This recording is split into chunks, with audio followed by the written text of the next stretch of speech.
नमस्कार दोस्तों, स्वागत है आप सभी का हिंदी ज्ञान भंडार में। आज हम पढ़ेंगे तत्सम एवं तद्भव। तत्सम एवं तद्भव पहचानने की हम ऐसी ट्रिक आज पढ़ेंगे जिसको आप देखकर ही समझ सकते हैं कि कौन सा शब्द तत्सम है और कौन सा शब्द तद्भव है। तो चलिए शुरू करते हैं।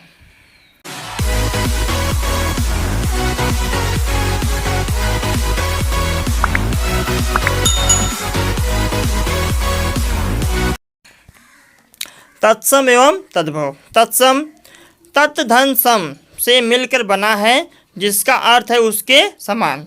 तत् मतलब होता है उसके, सम मतलब समान। उसके समान किसके समान?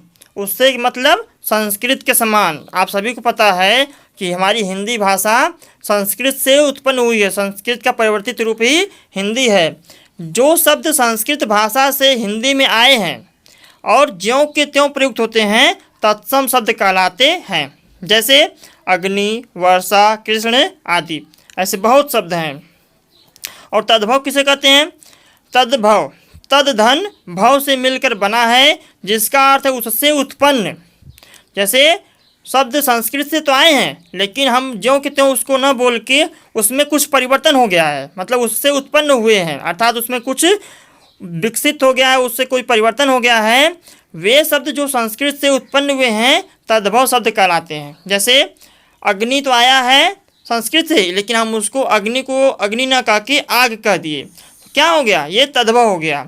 वर्षा भी संस्कृत से ही आया है, लेकिन वर्षा को हम वर्षा न कह के वर्षा कर दिए। कृष्ण संस्कृत का शब्द है, लेकिन तद्भव में किशन हो गया। इसी प्रकार से अनेक शब्द हैं। तो हम कुछ ऐसे नियम से इसको समझेंगे जिससे आपको समझने में आसानी होगी। तो चलिए पहला नियम देखते हैं, तत्सम एवं तद्भव पहचानने के नियम। पहला नियम, ड़ प्रायः तत्सम में पाया जाता है। ड़ आपको जिस शब्द में दिखाई दे दे वह शब्द तत्सम शब्द है, यह आप समझ जाएंगे। और अधिकतर जगहों पे ये ड़ वाले शब्दों का जब परिवर्तन तद्भव होता है तो ड़ का न हो जाता है। जैसे उड़ का ऊन, कर्ण का कान, कृष्ण का किशन, कर्ण का कन, गणना का गिनना, त्रिगुण का तिगुना, घृणा का घिन, तृण का तिनका, जीर्ण का झीना, पूर्ण का पूरा, स्वर्ण का सोना, लक्ष्मण का लखन, श्रावण का सावन, स्वर्णकार का सुनार। जैसा आपने देखा कि तत्सम में ड़ और तद्भव में न हो रहा है। अधिकतर जगहों पे होता है, सभी में ये नियम काम नहीं करता, लेकिन 99% जगह पे यह काम करेगा। अब चलिए इसका दूसरा नियम देख लेते हैं। दूसरा नियम, छ त्र ज्ञ स्र का प्रयोग प्रायः तत्सम में होता है। आप जिस शब्द में भी छ है, त्र है, ज्ञ है और स्र है, उसको समझ जाइए कि वह शब्द तत्सम का ही है। और जब वह तत्सम से तद्भव में जाएगा, तो छ का, छतरी वाले छ का या तो छ हो जाएगा या ख हो जाएगा, त्र का त हो जाएगा, ज्ञ का ज हो जाएगा, स्र का स हो जाएगा। यह अधिकतर जगहों पे होगा। सभी जगह ये कुछ अपवाद है इसके, लेकिन यह अधिकतर जगहों पे ऐसा होता है। अब इसको उदाहरण से समझते हैं। जैसे अक्षर, अक्षर का अक्षर, क्षीर का खीर, क्षेत्र का खेत, अंगरक्षक का अंगरखा, गोत्र का गोत, चैत्र का चेत, चरित्र का चरित्र, क्षार का खार, भिक्षा का भीख, छत्र का छत, छत्रक का छाता, अज्ञान का अजान, आश्रय का आसरा, अश्रु का आंसू, एकत्र का इक इकट्ठा, इच्छु का ईख, पक्षी का पंछी, मक्षिका का मक्खी। देखा आपने, अधिकतर जगहों पर यह जहाँ पर भी छ त्र ज्ञ स्र आ रहा है वह तत्सम है, और उसका परिवर्तन अधिकतर जगहों पे ऐसे ही हो रहा है। छ का छ या ख में, त्र का त में, ज्ञ का ज में, स्र का स में। तो चलिए अब तीसरा नियम देख लेते हैं। तीसरा नियम, प्रायः तत्सम में व होता है और तद्भव में ब होता है। जहाँ पर भी आपको व दिखाई दे वह शब्द तत्सम शब्द होगा, और जब वह तत्सम से तद्भव में जाएगा तो वह व का ब हो जाता है। अधिकतर जगहों पे होता है। जैसे आप देखिए, उदाहरण समझिए। जैसे वर्णिक, वर्णिक में व आया है, वर्षा, वर्षा में भी व आया है, वक, वक में भी व आया है, वर यात्रा, वर यात्रा में भी व आया है।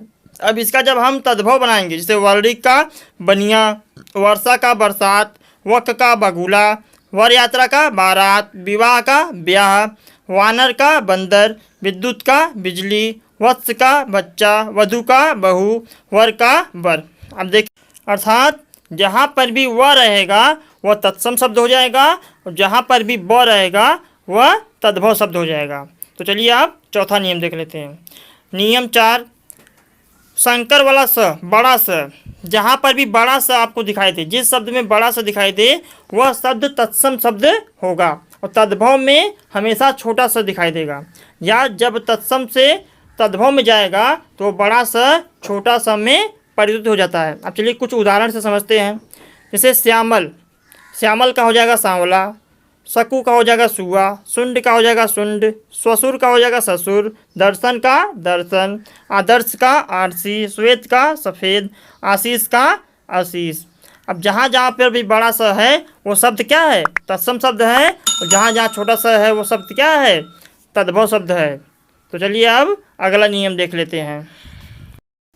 5वां नियम, यदि किसी शब्द में र या ऊपर लगा हो या नीचे लगा हो, जैसे क्रम, क्रम में नीचे लगा है र, कर्म में ऊपर लगा है, या री आए तो वह शब्द क्या होंगे? तत्सम शब्द ही होंगे।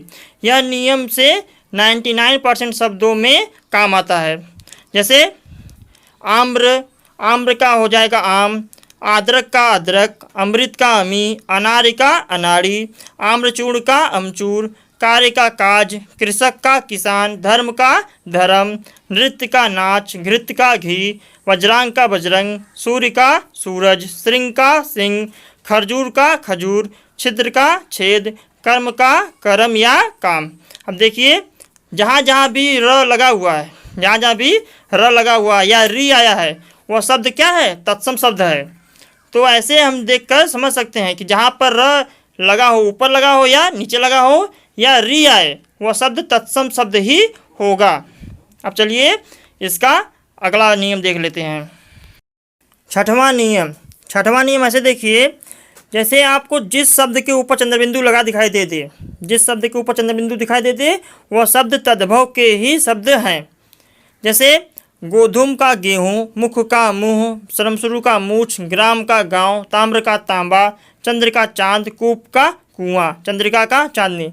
इन सभी शब्दों के ऊपर चंद्रबिंदु लगा हुआ है तो अर्थात हमको यह समझ में आ जाएगा कि जिस पर भी चंद्रबिंदु लगा रहेगा वह शब्द तद्भव के ही शब्द होंगे। तो आई होप आपको वीडियो अच्छा लगा होगा। अगर वीडियो अच्छा लगा हो तो वीडियो को लाइक कर दें और ऐसी ही वीडियो पाने के लिए हमारे चैनल को सब्सक्राइब करके बेल आइकन भी दबा लें। तब तक के लिए धन्यवाद। मिलते हैं अगले वीडियो में।